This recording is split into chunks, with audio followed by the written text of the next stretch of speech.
various fields via virtual media to create a network among the people working in the region. And every Thursday, twice in a month, we engage with special discussions on gender and sexuality. So today we have a wonderful speaker from United States, and she will be speaking on exploring queer potentials in Assamese Bihu performance, something very, very interesting topic. So I'd like to welcome our guest, Dr. Rehanna Kheshgi, and she's an ethnomusicologist whose research focuses on gender, sexuality, and the body at the intersections of popular folk, sacred music, and dance performances in India. She teaches at the St. Olaf College in Minnesota and currently working on the book that explores the contemporary performance of gender and sexuality through Bihu. The Springtime Assamese Festival, which is the New Year, Assamese New Year. And her research has been recognized with support from the American Institute of Indian Studies, the American Associations for University Women, the Fulbright Program. She was a Fulbright scholar in 2017 and 18, and the Institution of Sacred Music at Yale University. So I'm honored to welcome Dr. Rehanna. So before, a few rules about you can ask questions directly after her presentations, and also you can type it, and you can ask in your native language as well in Assamese. I will translate for her. And so Rehanna, over to you. And first of all, we'd really like to know about your connection with Assam, how you are connected with Assam. Then maybe, you can start your presentations. And thank you so much for joining us. Thank you. Rehanna, over to you. Thank you so much. And thank you, Dr. Padmapati, for the invitation, for the introduction. Thank you to the team Anajari for this space. I really appreciate this place where I can come and share some of my research in progress as part of the series. So I'm originally from Chicago, and my grandfather on my father's side is from India. And I grew up kind of being aware of that, but we weren't very connected to Indian culture. So after college, I came to India. I studied Hindustani vocal music in Delhi. And through that, I met an Assamese musician called Papon, who many people know. That was back in 2004. And so since then, we had a friendship that was all musical friendship. And I'll talk a little bit about the kind of rest of the journey as part of my presentation. But that first connection with Papon was led me to meet his parents, Kagan Mahanta and Archana Mahanta. And I got interested in Bihu because of that connection. And I ended up doing a master's at SOAS in London on Bihu in the diaspora. After I finished the master's, I realized that there is so much more to explore. And I took a trip back to India to learn about Bihu from many, many different people that I won't be able to say thank you to all of them today, but I will mention a few key people who've taught me what I know so far. So as Dr. Padmapati said, I study the music and dance performance that's associated with the Assamese New Year festival called Bihu. Today, I'm going to talk a little bit about my journey into the topic of queer potential in Bihu. I didn't start with that topic in mind, so I'll talk a little bit about that. And also, I just wanted to mention that June is Pride Month, so I'm excited to be here with you celebrating Pride through this research. And one last note, I'll be speaking in English today. But again, if you want to ask questions in Assamese or have a discussion in Assamese, that's fine with me. Moi aji Angrezit kotha patim, kintu jodi kunba Asamiat kotha patibo bisarise, olop pisot ami kotha patibo parim Asamiat aru Dr. Padmapati translate koribo paribo. Moyo kotha patibo parim, moyo translate koribo parim Asamiya pora. But thank you so much, everyone, for being here. I thought I'd start with, let's see, sharing my screen. And I want to make sure to, let's see here, get us situated to do a couple of technical things here. This, and then I will hide the video. And yeah, it's perfectly visible. Okay, great. So I'd like to start by getting us situated geographically for anyone who's not familiar with the area, with Assam, the state of Assam in the center, the surrounding northeastern states, and then the international borders as well. I'm actually in Assam right now. I'm in Jorhat, where my in-laws, my husband is from Jorhat, so we live here when we're in Assam, we stay here with our my in-laws. And you can see that Jorhat is located there in the eastern Brahmaputra Valley region called Upper Assam.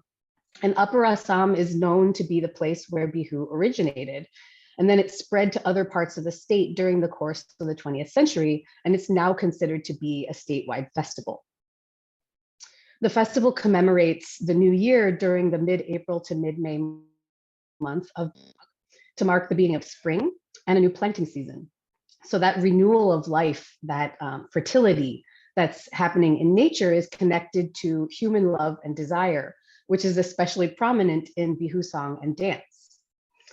So while Bihu music and dance have a long history of performance as part of locally focused village ritual contexts during Bohag in Upper Assam, the transformation of Bihu music and dance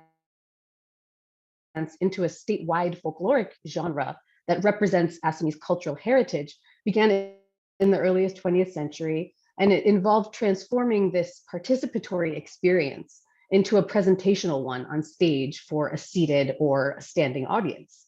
So my doctoral research really focused primarily on the gendered aspects of Bihu performance in rural and in urban areas of Assam, and also on demonstrating how Bihu's melodic, rhythmic, lyric, and movement-oriented structures work together to encode values associated with masculinity and femininity.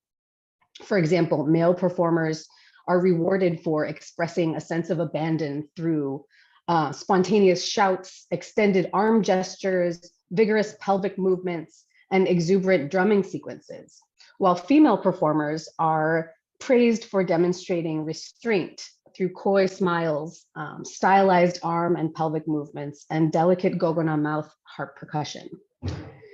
So idiomatic phrases called fukora zuzona that draw meaning from everyday life in rural Assam have made their way into Bihu song lyrics, communicating, for example, gendered expectations for domestic labor, as you can see here in the first stanza, and celebrating the nascent fertility of the adolescent woman by comparing her changing body to a new moon, as you can see down below, or a blossoming flower, as we'll see in another song. The glowing moonlight and the smell of new flowers are compared to the intoxicating presence of the newly fertile young woman, or Gabhoru. These are just two excerpts from Kagen and Archana Mahanta's more famous Bihu songs. I was able to interview Kagen Mahanta in 2009, and he told me how he traveled around to villages in Upper Assam with his father as a young boy, listening to Bihu songs in different villages. And then when his singing career took off in his early 20s, he incorporated those songs that he had heard into his repertoire and transformed them for the gramophone recordings, as well as all India radio broadcasts. So the Mahantas were some of the earliest artists to envision Bihu as a medium to unite the people of the diverse and politically fractured state of Assam. Here's a more recent example, composed by Guwahati-based folk artist Probeen Saikia. It's based on a traditional Bihu melody and text. The first two stanzas are meant to be from the perspective of a male protagonist who went hunting, but the deer escaped from his net. So in this song, the deer represents a young woman whom the hunter has developed a romantic interest in, and her escape from his hunting net suggests that she rejected him.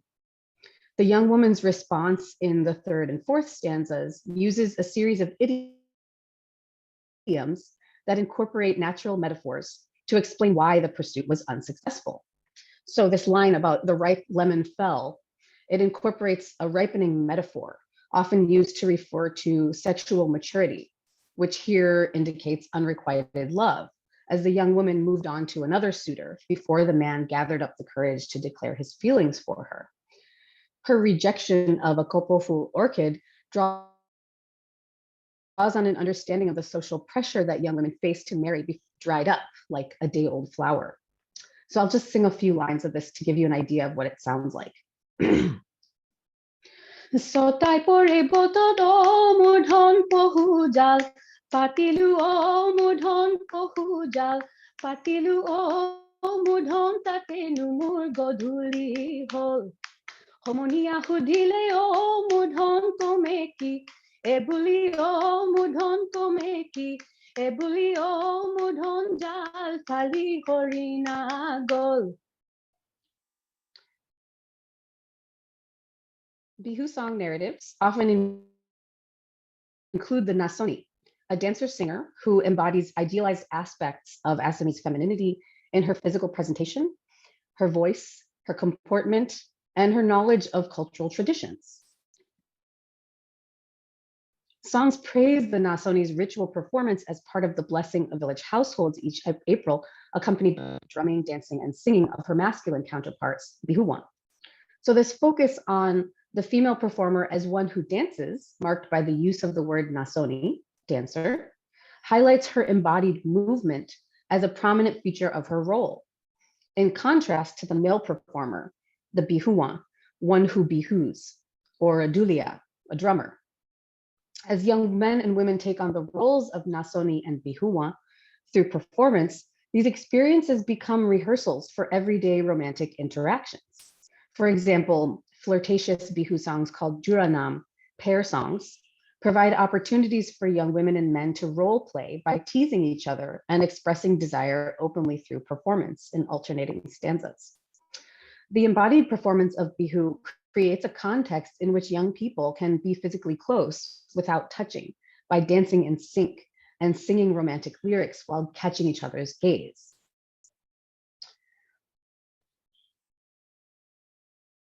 Throughout my doctoral studies, which ended in 2016, and since then, I've learned from many, many people, and I won't be able to thank them all now or mention what I've learned from them today because of time, but my primary research drew from interactions and training first with Probin and Roshmi Rekha Saikia, who run a folk music, dance, and theater performance school and performance ensemble called Pansohur in Guwahati, who I studied with on and off and continue to work with since 2009. And secondly, my doctoral research drew on my work with Kasi June, Bihu troupe in a village called Betonipam in Demaji district. So I stayed in the homes of a few of the main Nasonis of the troupe during the Bihu season in 2014, and I accompanied them during their ritual performances in village courtyards, as well as the competitive performances on local Bihu Toli stages. So you can see on the left, they're dancing in a circle in the courtyard, and on the right, they're dancing in a line on the stage facing the audience. So among other things, during that doctoral research, I focused on how femininity and masculinity are constructed through the gendered roles of Nasoni and Bihuwan. So I'll just have us take a look at one more song, a Bihu song text, and this one features the Nasoni, and this will kind of lead us into the topic for today. Nasoni nasile, prithibi lorile, matite urile dhuli, tumare podulit, maru tinipak, kotari herale buli. So the Nasoni danced, the earth shook and dust flew up from the ground. I'll pass by your front gate 3 times, pretending that a life was lost. With the memory of her performance lingering in the air, this entranced onlooker in the Bihu song invents an excuse to be near the Nasoni and pretends to search for a lost knife at the entrance to her home. Will she appear? Will I catch her glance? Will I summon the courage to speak to her? The Bihu song tells us about the Nasoni, the object of desire, but it leaves the protagonist's identity framed in the first person up to the imagination. And it's interesting to note that in the Assamese language, first person verb conjugation does not indicate gender. But everyday discourse, Assamese broadcast media, and scholarly research on Bihu tend to portray festival performances of song and dance exclusively in terms of cisgender and heterosexual narratives of desire. So it's likely assumed that the song is written from a male perspective. But this possibility of a different interpretation, that I could be anyone, opens up a space for queer potential in Bihu. So up to this point, I've been talking about the gendered aspects of Bihu, which was the main focus of my dissertation research, but I recognized that I was perpetuating the heteronormative narratives communicated by the people that I had built with relationships with during that time. And I was telling only one story. I wondered, and others asked me back at the University of Chicago, where I was studying, what about those who don't fit into this heteronormative narrative of boy meets girl? I knew that there was more to the story. And there are a few moments that I look back on that pointed me in the direction of seeking out queer perspectives on and experiences with Bihu. So the first moment happened in 2011. I was staying on the campus of an NGO in a rural area of Upper Assam in Dhemaji district. The employees of the NGO were all from surrounding villages. And so they offered me to take me to their homes during Bihu so I could experience village celebrations for the first time. So in a Hunuwal Kachari village, a group of men were performing house to house in the typical way, but it was the first and the only time that I witnessed a man performing as Nasoni. He was dressed in mekhela sador, the customary Assamese feminine dress with the stitched blouse and a sari-like upper draped cloth wrapped around a stitched skirt. You can see that his wrists are adorned with silver karu bracelets. His head is wrapped in a gamusa cloth, probably tied at the nape of his neck, like a kupa, a Nasoni's bun. And I noted that no one seemed to react in a way to signal that this type of performance was out of the ordinary. The second moment that really stands out to me in tracing this history of my own encounter with queer aspects of Bihu happened when I appeared as a guest judge on a Bihu reality television competition in the capital, Guwahati. The stylist who dressed me and did my makeup and hair shared with me his desire to travel to the US to find a boyfriend. We gossiped, we got to know each other better, and I shared with him about my research. Then I had the opportunity to perform Bihu songs on a 2-month Bihu festival tour across the state of Assam with a well-known band called Papon and the East India Company. I hired the stylist from the reality show to be my personal stylist for the first 2 weeks of the tour.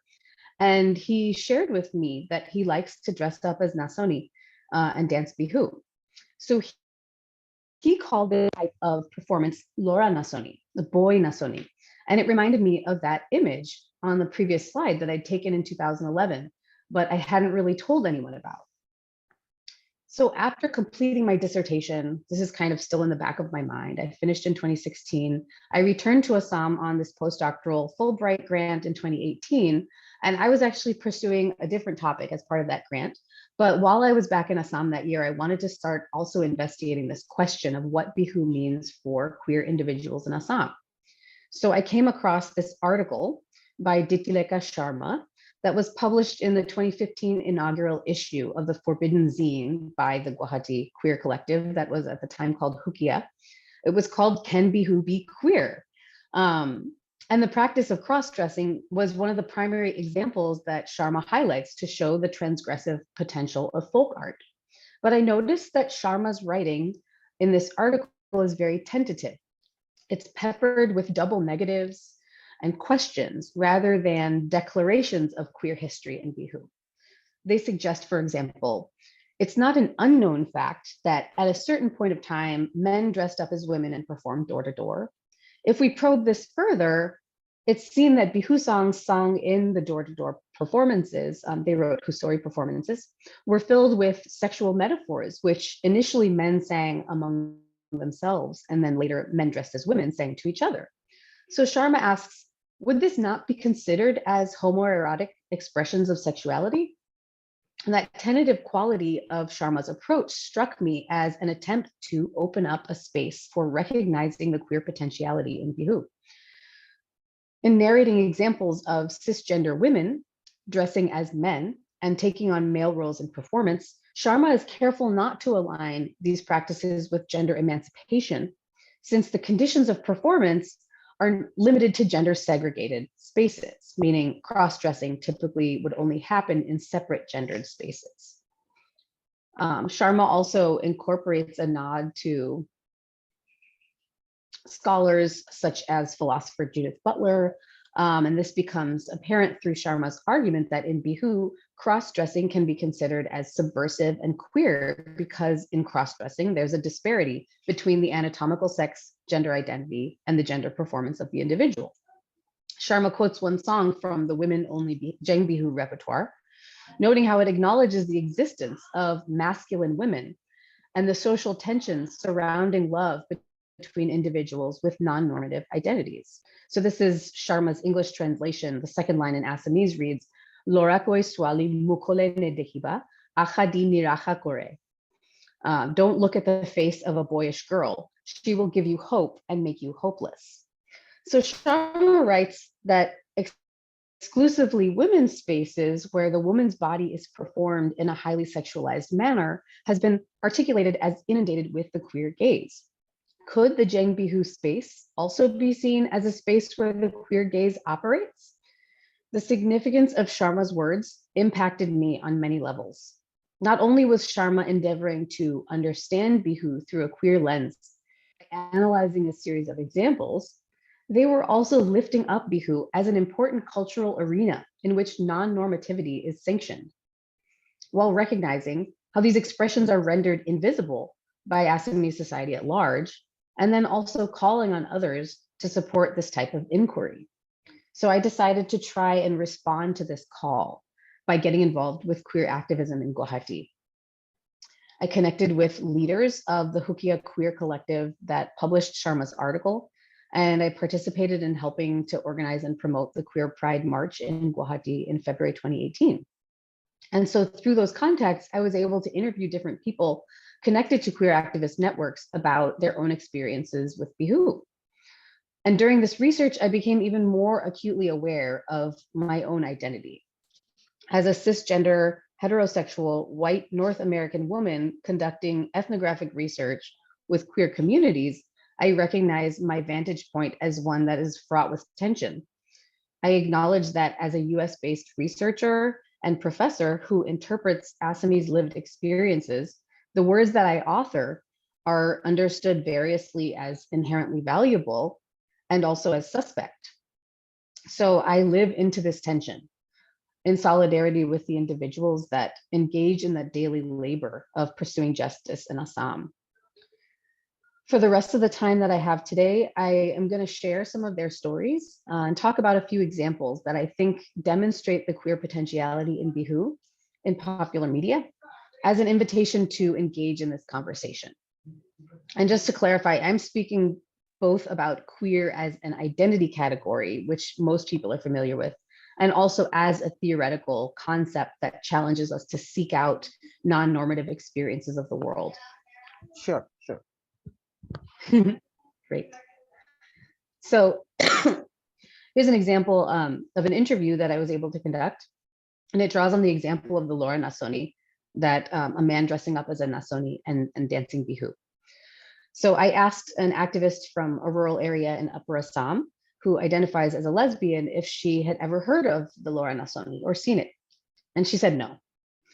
I told her about my stylist friend from the 2015 tour and how I learned about this term. And she said, well, she knows about Bhauna, about a Hindu dance drama tradition that incorporates this prominent practice of men performing female characters.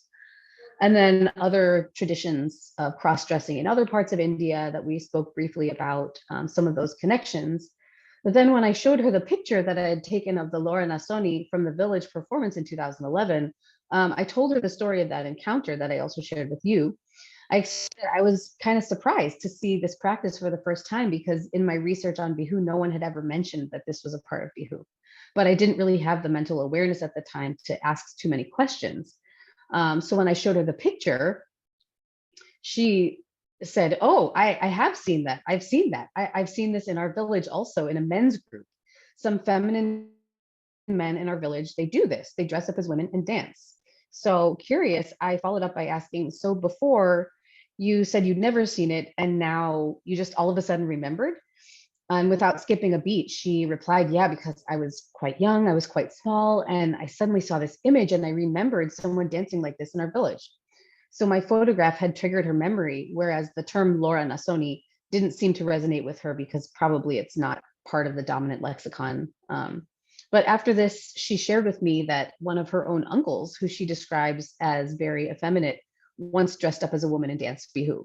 But she had been discouraged from asking questions about it as a child and only just remembered this as the picture jogged her memory. She mused that cross-dressing in Bauna and to a certain extent in Bihu may have contributed to how effeminate men survived in a village space, which was very patriarchal, very masculine, and revealed her own fear of engaging her village community in conversations around these issues. She said, "I'm very scared to ask these questions to people back there. They will start questioning my identity, so I don't ask." And these fears present significant barriers to queer activists who are working to change government policies and broader scale institutional practices. Activists like my interviewee may be reluctant to address issues at the community level where their interventions can potentially make an even greater impact, but also put them at even greater risk. So in the meantime, the stakes of being an unapologetically effeminate man in an Assamese village remain high. This interview and others that reveal similar stories made me realize that the dominant narratives about Bihu that are shared through everyday discourse, through Assamese broadcast media, and in scholarly research on Bihu, they ignore or they downplay homoerotic experiences and expressions that are part of Bihu. The recent digital release of the first feature-length Assamese queer film, Jonaki Porua, in 2020, and the first short film depicting a transgender Nasoni dancing Bihu, Ami Trityo, in 2021, invite a discussion about the visibility and audibility of queer individuals and collectives in Assam and the queer potentiality in Bihu. So I'll spend a little bit of time talking about these two examples as well. The 2020 feature-length film Jonaki Porua, which has been heralded as the first queer Assamese film, explores the experience of a young trans woman growing into her identity in an Assamese village. When I watched it for the first time, I immediately recognized how the film incorporates Bihu sounds and symbols in connection with queer desire. The film's main character, who's called Janu, struggles daily with being assigned a male gender identity, endures physical and emotional abuse from local village boys and men in response to his feminine behavior, grinding turmeric into a paste and applying it as a facial beauty treatment, using filtered water for bathing, stuffing a bra with berries, and squatting to urinate instead of standing. After being sexually assaulted by his math tutor, Janu vows to hide who he truly is until he runs into Palash, a gay farmer from the village who's been living in a remote hut in the fields, far from the prying eyes of the community. As Janu surveys the inside of Palash's hut, he notices an unusual piece of cloth and asks curiously, "You have a Nasoni Mekhilasador in here?" Palash replies, "Yes, I do," and asks if Janu would like to wear it. Palash gingerly lifts the cloth, folds it around Janu's waist, drapes it over his shoulder, and they share a tender glance. This moment, marked by the shared practice of putting on a Mekhilasador, which is identified as that of a Nasoni, the embodiment of femininity on many levels, is a turning point in the film. Janu no longer cringes when the village boys and men call him lady, using the English word, but instead walks indifferently past them. Later that evening, villagers gather at a Bihu festival stage that's been constructed near Janu's home to enjoy music and dance performances by different members of the community.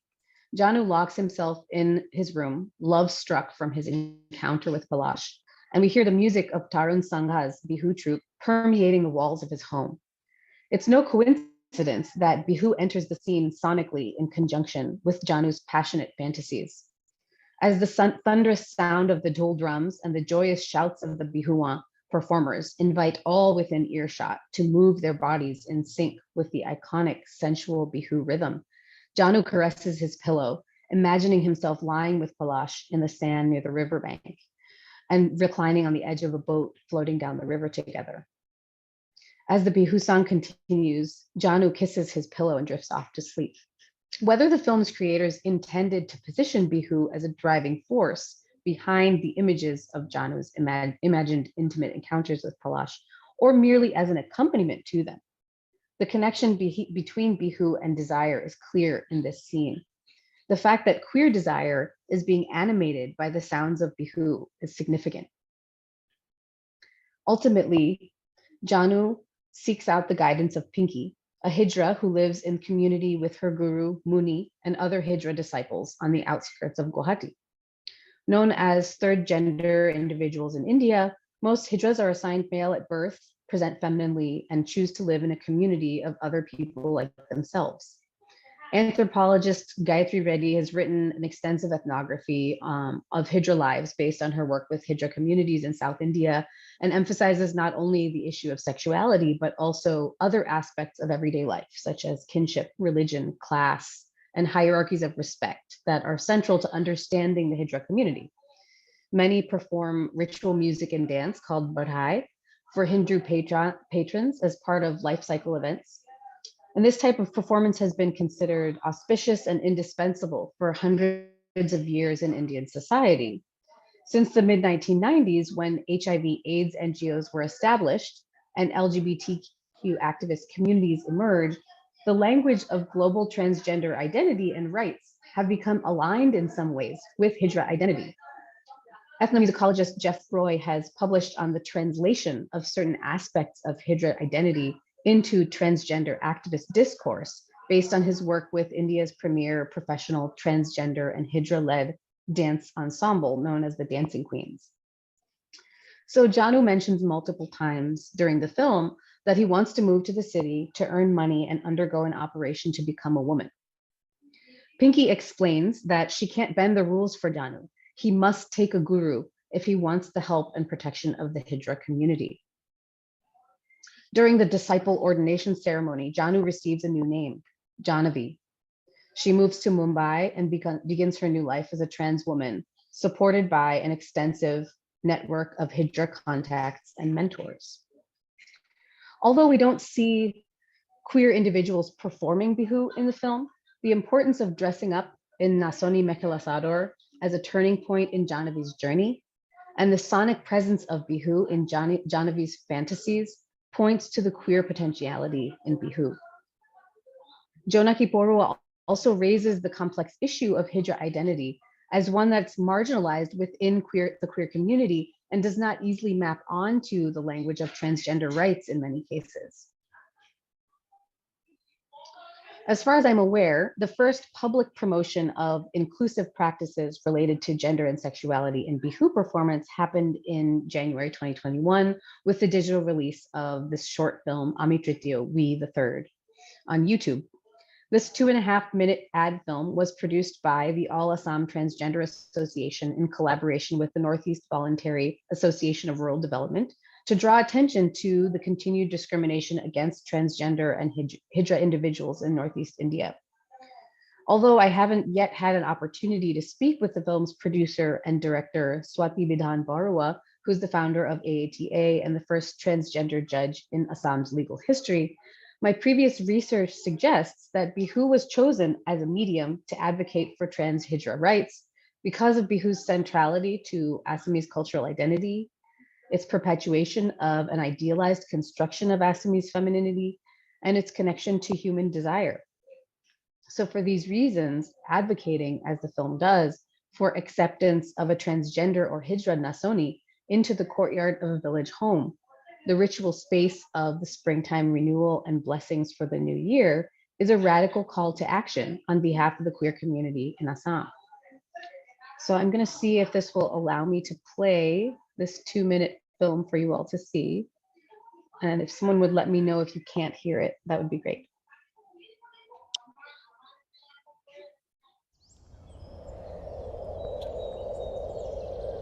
Yeah, it's audible.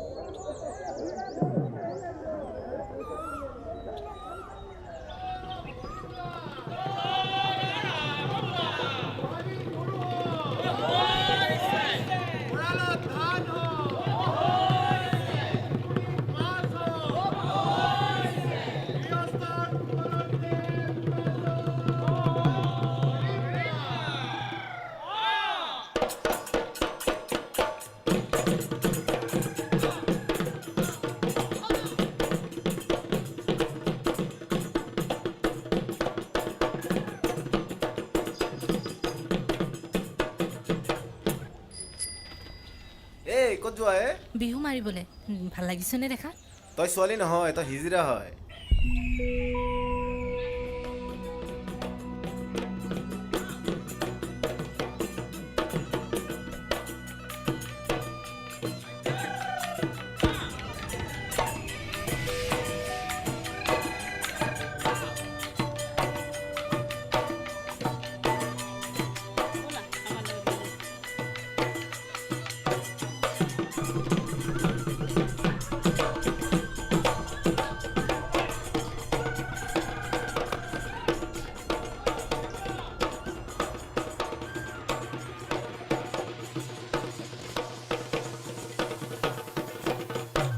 জীৱনৰ সংগ্ৰাম, সমাজৰ ঘৃণা আঁতৰাই উজ্জ্বলিম মই আৰু মোৰ সমাজ।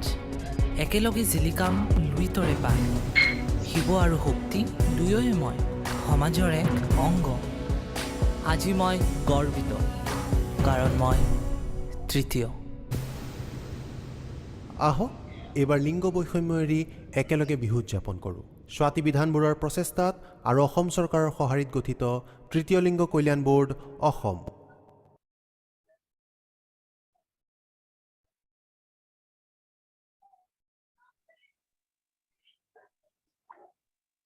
So this film was filmed in Dihina village in Kamrup district. And the subtext of the film is that a trans woman is a woman and should be embraced as a Nasoni, that most valued embodiment of Assamese femininity. The lead role, the Nasoni, is played by Bonti Kinner, who was appointed along with the film's producer, Swati Vidhan Barua, as one of the 6 members of the Transgender Welfare Board established by the government of Assam in June 2020. The close relationship between Amit Trityo's message and the public activism of the film's creators participates in an important conversation about the connections and distinctions between Hijra and transgender identities. At the same time, the way the film positions its message as something new may unintentionally obscure or erase the contributions and experiences of generations of queer Bihu performers that have claimed space in the context of family and village community celebrations, for example, as a Laura Nasoni, but under the radar of public knowledge or acknowledgement. And I plan to address this tension as part of my ongoing research. So to sum up, the process of investigating queer potentiality in Bihu has not led me to seek out experiences on the grand Bihu stages of urban Guwahati neighborhood celebrations or on the weekly episodes of reality television competitions. Instead, I've begun tracing connections between examples of queer potentiality in a long history of village performance contexts and also very recent activist interventions through film. I'm inspired by the work of Karim Kubchandani, and I acknowledge the queer potentiality in the everyday and the every night.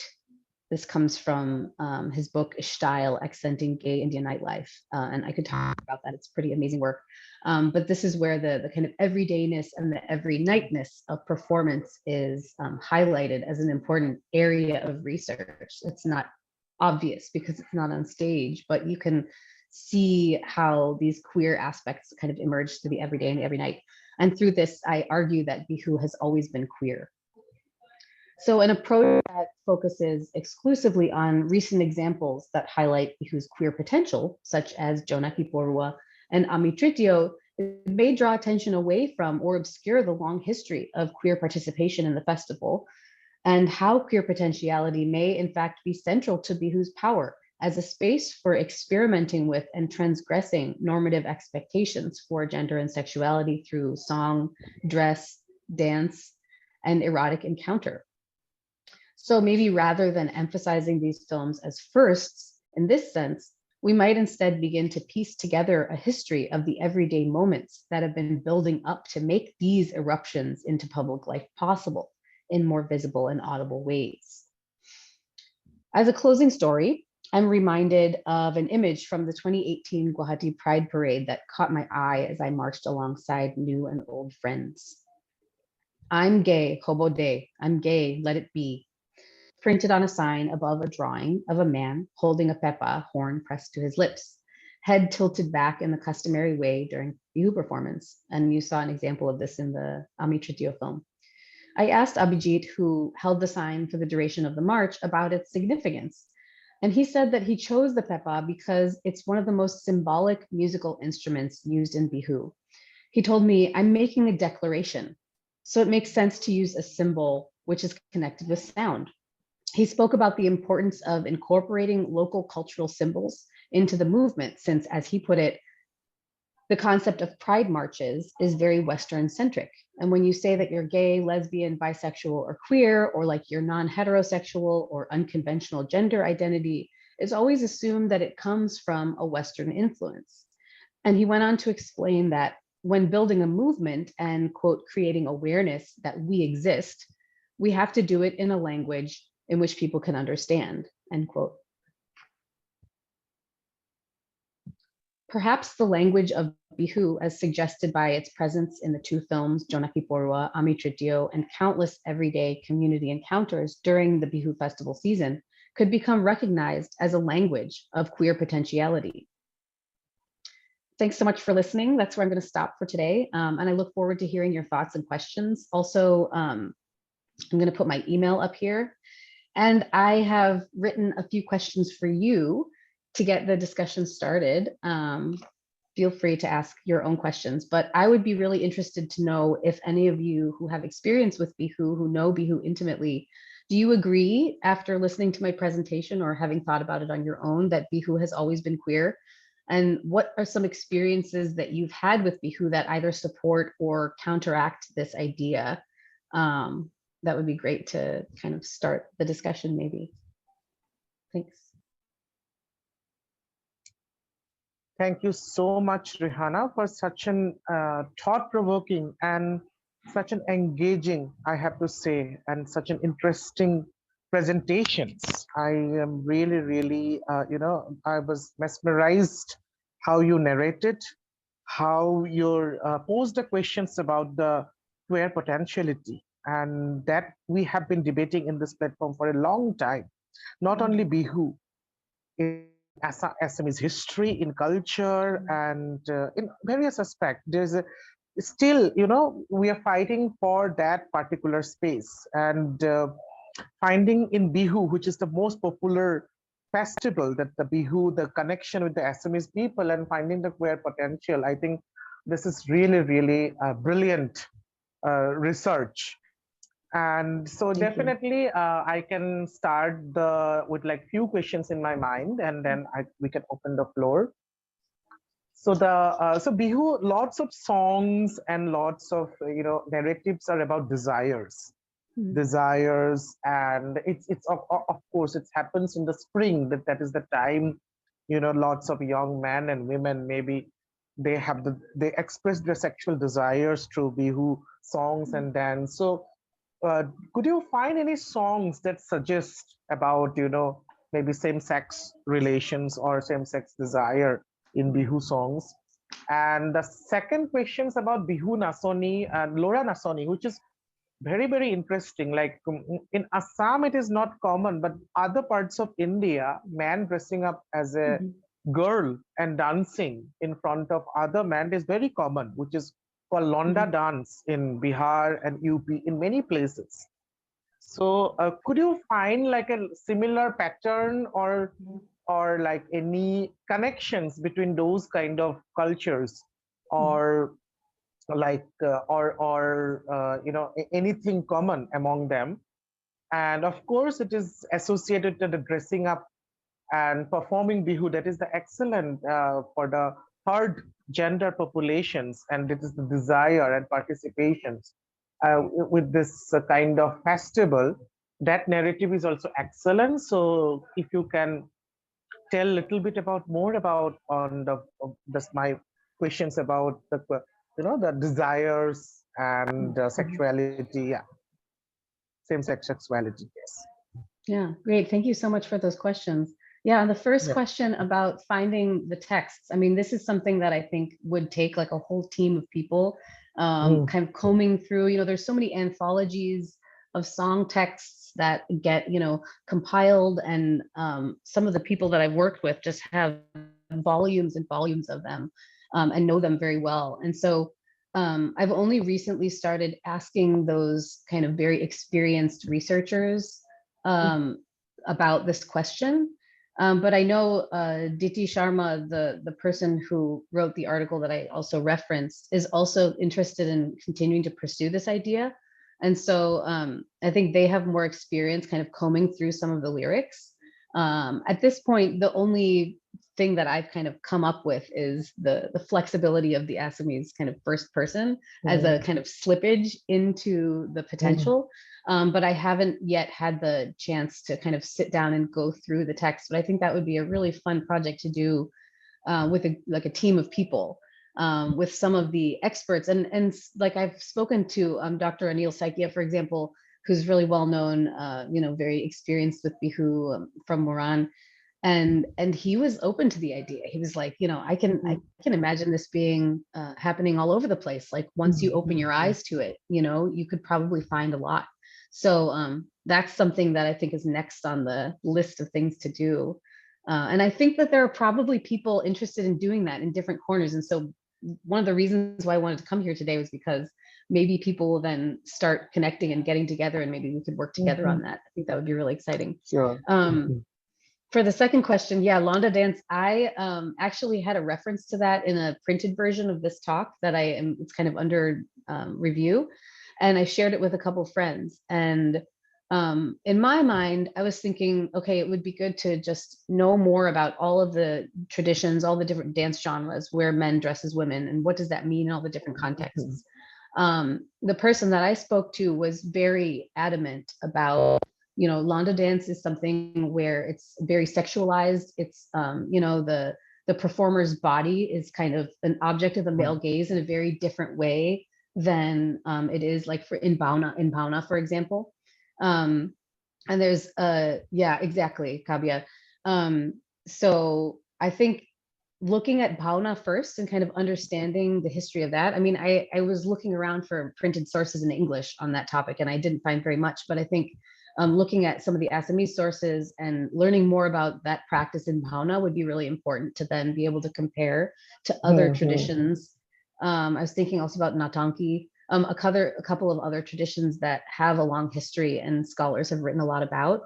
I think that it's probably, there are similarities, but there's something very unique about Bihu and how it happens in Bihu. And the more people I talk to, the more they say like, yes, this is very common, but nobody talks about it really. So yeah, I think there's a lot of potential there for collaboration across different experiences. People have so many memories and stories to tell, but I don't think anyone's asking those questions. So, or maybe they are, and we're not kind of talking to each other. So I think that could be really cool. Yeah. Yeah. Very interesting, very interesting. Yeah, definitely. Like if I recall from my school days, like because I studied in a fully boys school, whenever a Bihu performance, because definitely we don't have female dancers, that boys, 2-3 boys dress up as an Asoni and they perform, and it was very common among the boys school. And the boys playing the role of an Asoni. And of course, the Bhauna is very interesting, like because Bhauna is also not, it's not what do we call, we celebrate same way in all over Assam. In some parts, it's entire men dress up as a gopis, and then they, perform with, and maybe that is some of them, at least the desire for dressing up is fulfilled on that particular night. And it's a lot of scope actually, that because cross-dressing and lots of queer potential we can find from the practices of Ras and Bhauna as well in Assam, which is very common, and especially in the villages, that we can definitely think of. And yeah, thank you. So I think we already, let's open the floor for questions if anybody wants to ask directly, or you can type it here in the chat box. We are happy to, answer. Anyone, please? Yeah, I'd love to hear from Kavya. Kavya, Hey. her mother is, I don't know if you want to say anything about your experience with Bihu. Hi. Thank you so much for, am I audible? Yes, you are. Yeah. So thank you so much, Rehanna, for calling me to join this last moment. Yeah, but it's quite interesting. And the moment when I saw the poster, I was like, I have to attend this for sure. So my experience, I mean, I have danced from childhood. My mom is only and only into Bihu and nothing else in life. So have gotten a lot of exposure from that. But now when I have distanced myself from Assam because of other work, I kind of reflect a lot of things around it. And this queer perspective is very interesting. But I have a couple of questions from my like, from this point. When we talk about Bihu, which is, it's only the Rongali Bihu that we should, I think we refer to as dance and other things, but mostly in Kati Bihu and Bhogali Bihu, we don't really have too much of we don't see too much of relativity of this particular association. I don't know if you have come across any in terms of ritual, in terms of eating habits, or in terms of any of the practices that are done. That's one thing. Second, I think uh, the context is during Husori, of course, when all the men used to go out for Husori in the night. That was the time when they would dress up as also women. They would dance. But we don't see any of such association in Mukuli Bihu or Jeng Bihu or any other kind of Bihu formats. So uh, that this actually brings me to a question whether Bihu was always cool. Like the question that you had just put forward, it definitely would have acceptance and I don't know if acceptance is the right word or not. Sorry, pardon for my language, but that's what I mean. It never had any objection. But if we say that it is queer from the like in its form itself, I think then we might impose a lot of other layers that come along with it. And when we are going to talk about this reference from Bihu Dan, I think it is just the Rongali Bihu time when we look into all of it.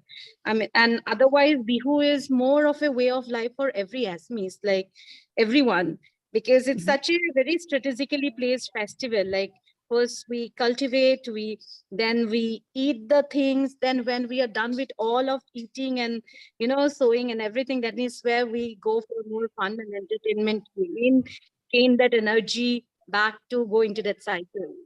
So this is what I felt, and I don't know how then we can call, or maybe it is also interesting to see if there are relevant texts in, let's say, Dakar Boson or many other texts, many other folk texts, where there would be mention about this particular perspective, and then it will be quite holistic holistic lens to understand the placements of core psychology in, let's say, in a practice like Bihu.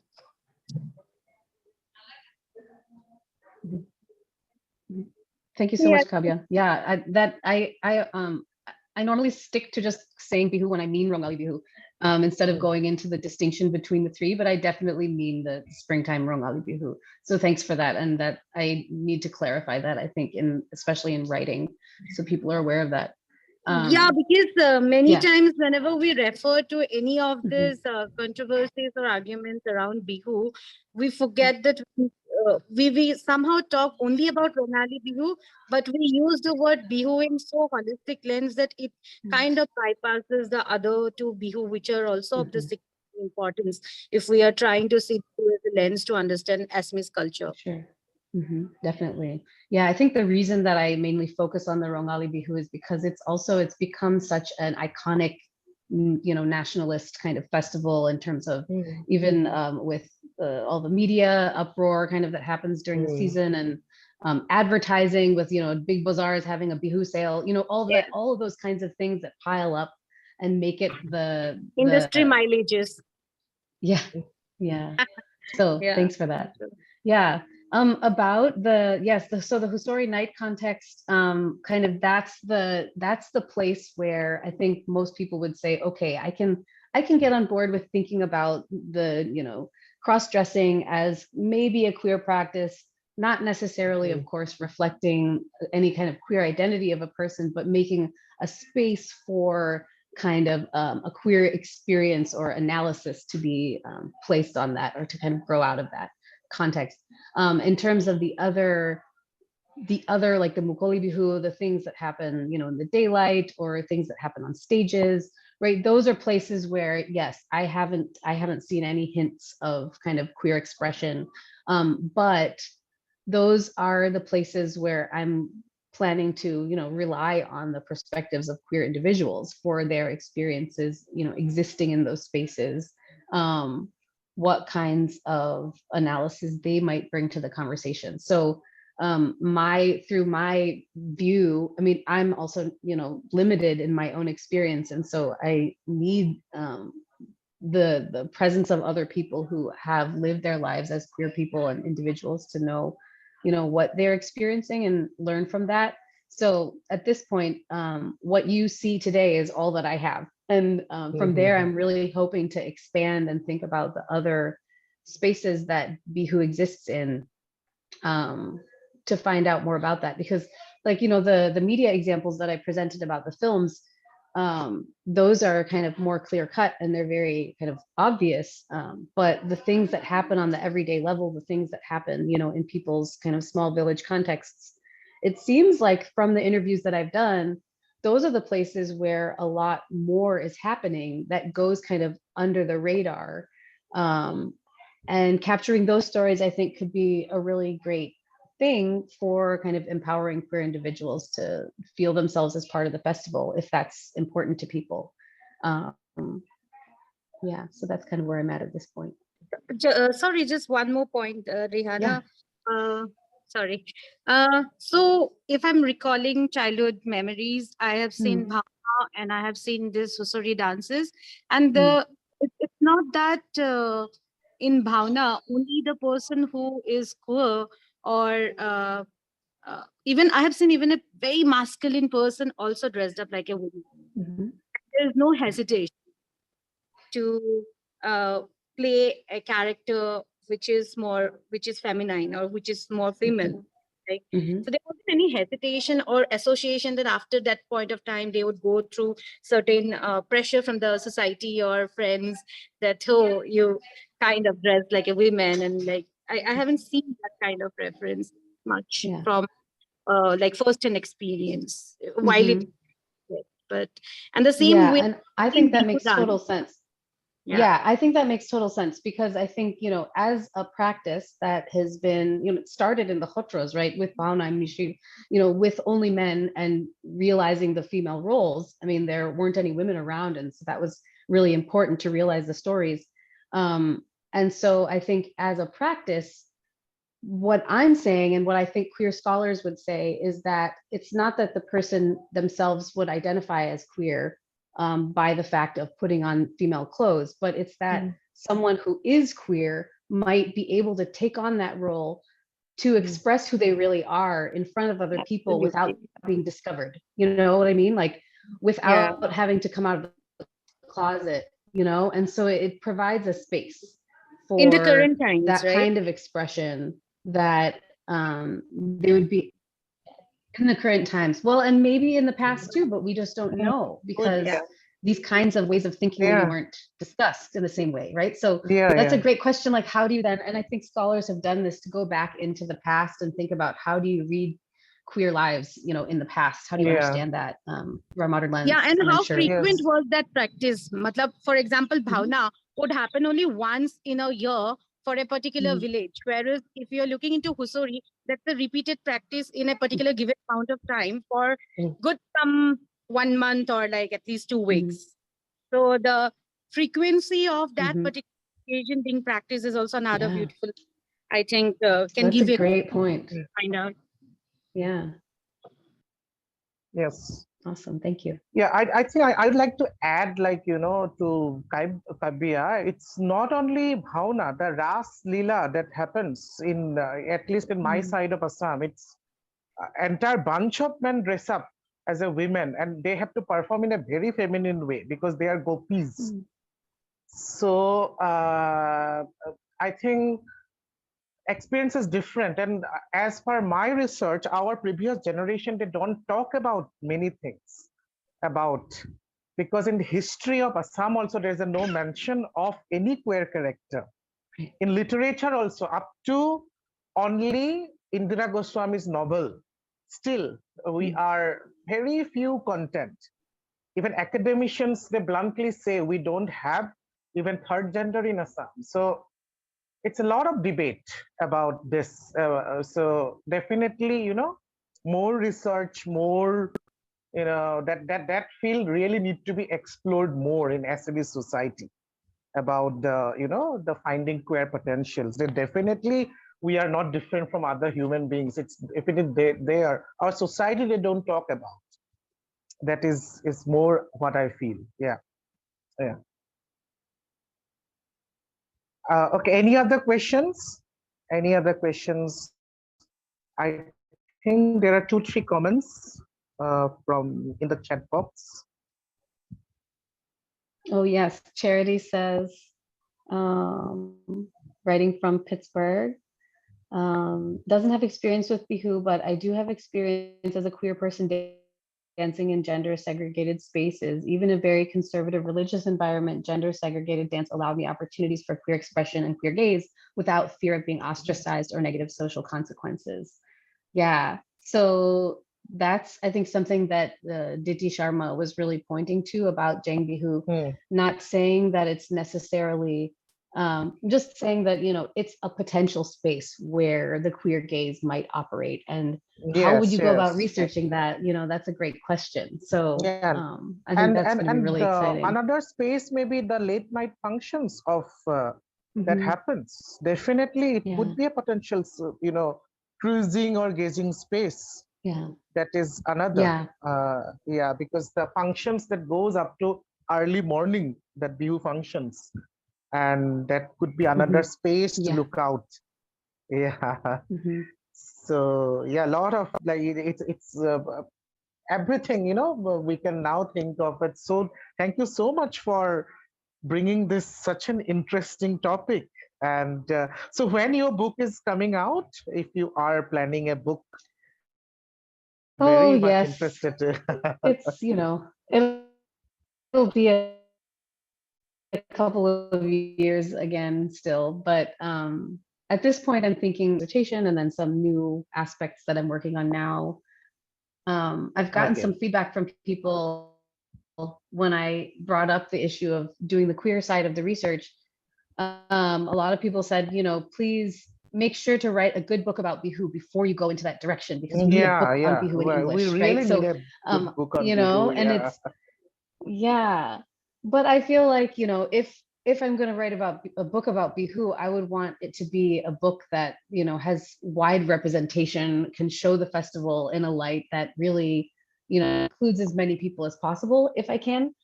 So we'll see how it ends up going. But thank you so much for having me.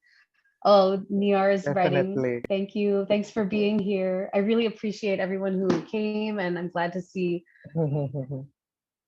that it was live streamed, and we'll see if there's some comments from there. And please do email me, anyone with questions and comments, and I'll be working on this for a while. So if you have any other contacts too, thank you. Yeah, sure. So your Fulbright, last question, your Fulbright project was also about like the same project that you came to Assam? I was actually doing a project on music and dance in the borderland movement. And I was working on that, and then on the side, on the side, so I actually, my visa was for something else, and then because I've also heard that it's difficult to get a research to do, to study queer experience at this point. That's another thing to worry about. Now I'm in OCI, so I don't have to worry about that. I guess. So I was curious because I am also a Fulbright scholar. That's why when I saw, I was very excited to see to meet another Fulbright scholar. It's a great program. Had you been to visit the States, or where were you based? Yes. I was in 2011 and 12 in University of Texas and in American University, DC. Okay, so I think we don't have any more questions I can see. And so such a wonderful sessions, and we really, really enjoyed and your wonderful presentations, and all the best for your remaining work. I think really Thank you. enjoyable sessions, and thank you all the audience for listening such a wonderful talk, and thanks to the Enajori team for hosting us. Thank you so much. So good evening all. Thanks Bye. everyone. Thanks so Bye. much. Bye. Bye. Okay, bye-bye.